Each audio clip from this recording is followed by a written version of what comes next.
Do you want to know what the number one thing that I could have ever done to help me get further ahead in my teacher seller business is? Systems. Creating systems and workflows for my business has changed the game. And in this video, we're going to talk about why and my top 3 systems that every teacher seller needs to have in place in their teacher seller biz. For those who don't know me, my name is Brittany Barton. I'm a Teacherpreneur productivity mentor. I help teacher sellers master their time and energy while scaling their biz so that they can ditch the hustle and grind, break up with busy, and stop sacrificing their mental health and sanity. And this channel is all about productivity and teacher seller tips designed to help you be the best teacher seller you can be as you work less and make more. And like I said, we're going to talk all about the key to having an organized business and actually being able to work less and make more is through having systems and workflows in place in your business. And so we're going to talk a little bit about what systems are, why they're so important, and my top 3 ones that I use each and every day inside of my own teacher seller business. So hopefully you can start implementing them inside yours as well. So I actually have a really great blog post that breaks down the difference between systems, workflows, and processes. And so I'm going to link to that under here. But as for this video alone, the systems are the overarching elements or parts of your business. So for example, I might have a system for content creation. I might have a system for client management. I might have a system for product creation or for actual organization of my business. Those are all the systems. And then the workflow is actually all of the tools and the things that I need to do the specific processes within my business.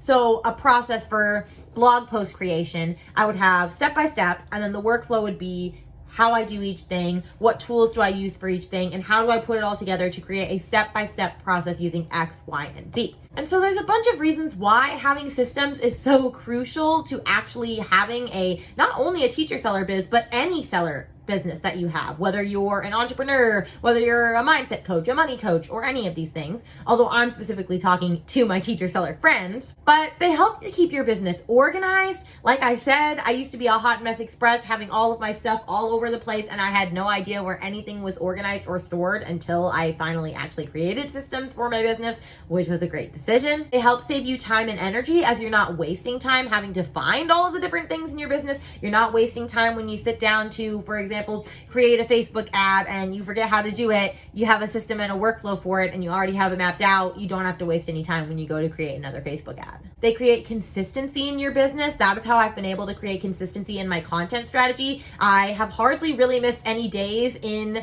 quarter 1 or 2 since I've implemented my Trello boards. They keep me in track of like where my content needs to be, where it is in like the editing process and the filming process and all of these other videos so that I'm able to stay ahead with it. So having systems creates consistency.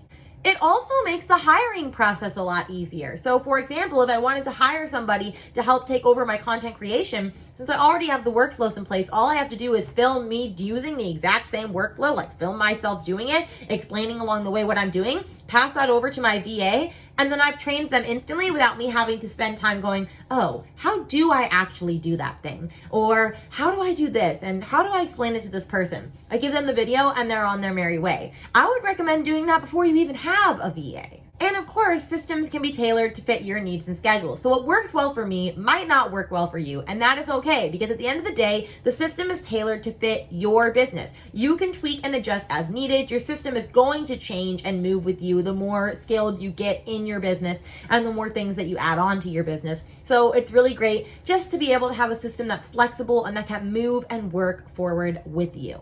So now that you've heard me go on and on about why systems are important and why you need them in your teacher seller biz, why don't we break it down with the top 3 systems that I think every teacher seller business should have and that I especially have, and let's just break those down just a little bit further.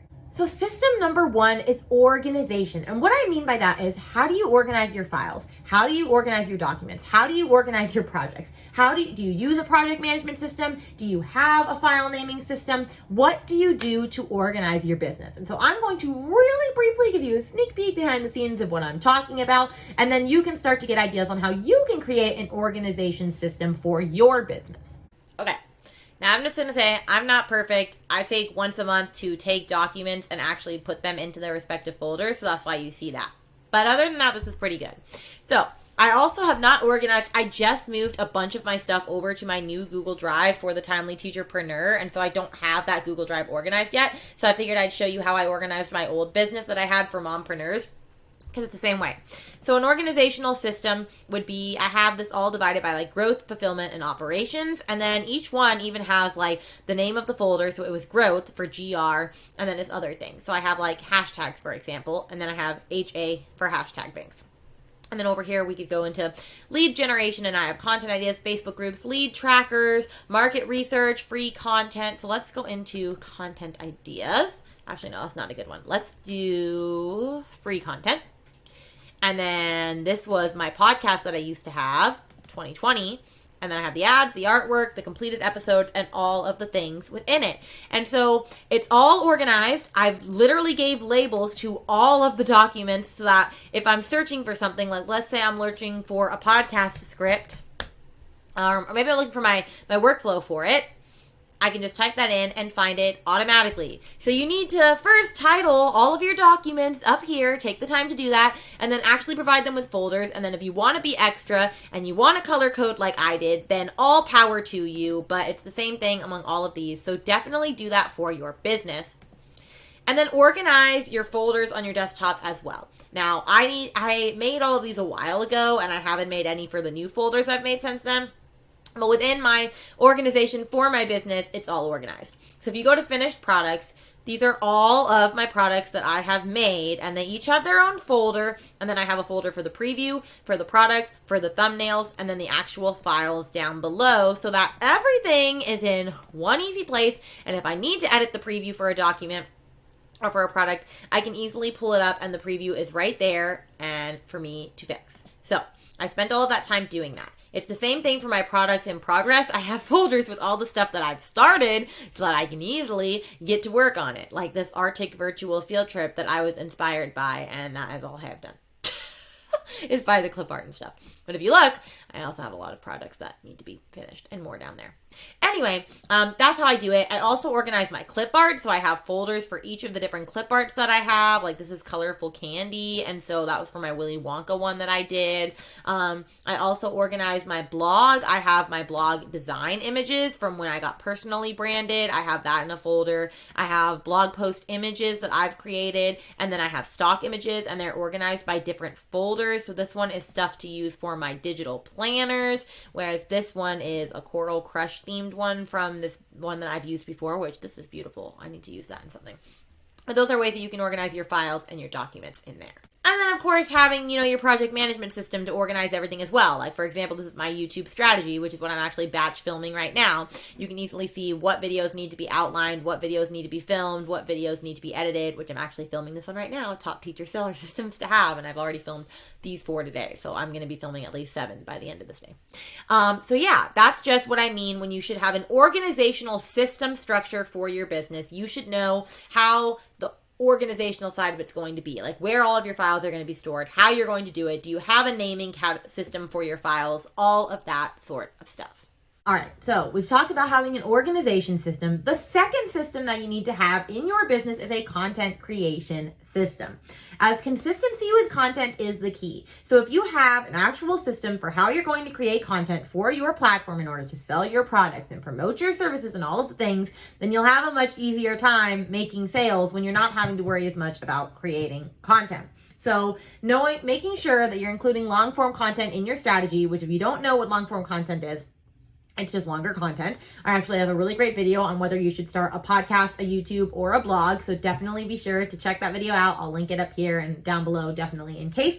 But what I mean by that is having a content creation strategy. I use mine on Trello, but also knowing what apps you're going to be using. Like if you're using a scheduling app to schedule out your posts, if you're using a graphics creation app like Canva, knowing what all you need in your content creation system. So I'm going to show you really quickly what I mean by having a content system strategy. This is just for YouTube. I just happen to be on my YouTube one, so I'll just go through it super quick. But I know at a glance what I'm going to be filming. So I've actually filmed most of these for July. I have my templates and my workflows. I have my queue or quo, which is like the ideas of like all the ones I want to make eventually. I have a lot of YouTube ideas. And then I have what needs to be outlined. So once I actually outline it, which this one has been started to outline, but I haven't finished watching the virtual conference, so I can't film that one yet. Once it's been fully outlined, I'll move it over to film. So like, for example, this is the one that I'm actually filming at this exact moment. And then when that's done, it'll move over to edit, and then it'll move to graphics, and then it'll move to upload. And then when it's completed, it'll all be right here. And so I don't have to think about what I'm doing or all the things. I have it all the way mapped out all the way through September. Oh, I haven't written the September ones, but I have it mapped out through September. And then I just have to drag, drop, look at this board and go, okay, I'm filming X, Y, and Z like I'm doing right now. I just filmed 7 videos, and then I can keep going on my merry way. So having some sort of content creation strategy is really crucial in order to speed up the process in your teacher seller business. So we've talked organization system, content creation system, and then the third system that every teacher seller should have is product creation. Because chances are, if you have a teacher seller business, it's probably heavily focused on TPT. Maybe it's not all TPT, because obviously mine is not. I also help teacherpreneurs with like their productivity and all of that stuff. Hence this channel. But for you, maybe you just have TPT. You obviously need a system for that. You need to actually carve out time to make products, as that is the bulk of your business. How you can do that is creating templates in order for you to work smarter, not harder. I actually have a really great video on that, on how to speed up your product creation process, and I walk you through all of that. So I will definitely make sure to link that video underneath here as well. But having easy checklists to pull from so that you don't miss anything, which I also have a free product creation checklist for you that you can download underneath this video as well. So I'm all about helping you save more time in your productivity business. But you need to actually sit down and set aside time for this business. When are you going to work on these things? Do you have like a board or a list of like projects that you're currently doing or things that you're not currently doing? What are you doing in your teacher seller business? How do you know where the products are in the product creation process? Like, have you created a thumbnail for it? Have you done this for it? Have you done that for that? Which is why I'm really thankful that I have this Trello board that you are seeing on the screen right in front of me, which that is going to be available to you in the Talk Trello to Me teacher course that is going to be coming out, I believe, after this video releases, so probably like a week after this. So definitely be sure to carving some time out to make sure that you are actually able to create these products and you're able to, you know, actually do the bulk of like what your teacher seller biz is, making the products so people will buy them so that you make money, and it's a nice money cycle. If you've watched all of this and you've gone, I need the systems and workflows, and I just don't know where to start with all of that, then you can download my teacher seller guide to creating systems down below, or you can sign up for the waitlist for the batching breakdown, which is my signature course where I turn teacher sellers into batching and systems extraordinaires. Or if you want to meet in the middle, wait for the Talk Trello to Me teacher seller mini course that comes out next week that is for $30 or less. So that will help you create some systems. Or you can also get the Trello teacher seller bundle that I already have in my shop. I have all of these ways to do systems in your business, so I will just link all of them underneath, and you take the path of where you need to go in your business. I hope that this video was helpful for you. So one more time, you need an organizational system, you need a content creation system, and you need a product creation system. If you have any other questions, please feel free to drop them below. What systems do you already have in your business? What systems do you wish you already had in your business? I would love to know. So definitely leave some comments down below. But I am going to keep on filming. I have so much to film and not enough time. So with that, I will see you guys in the next video. Bye.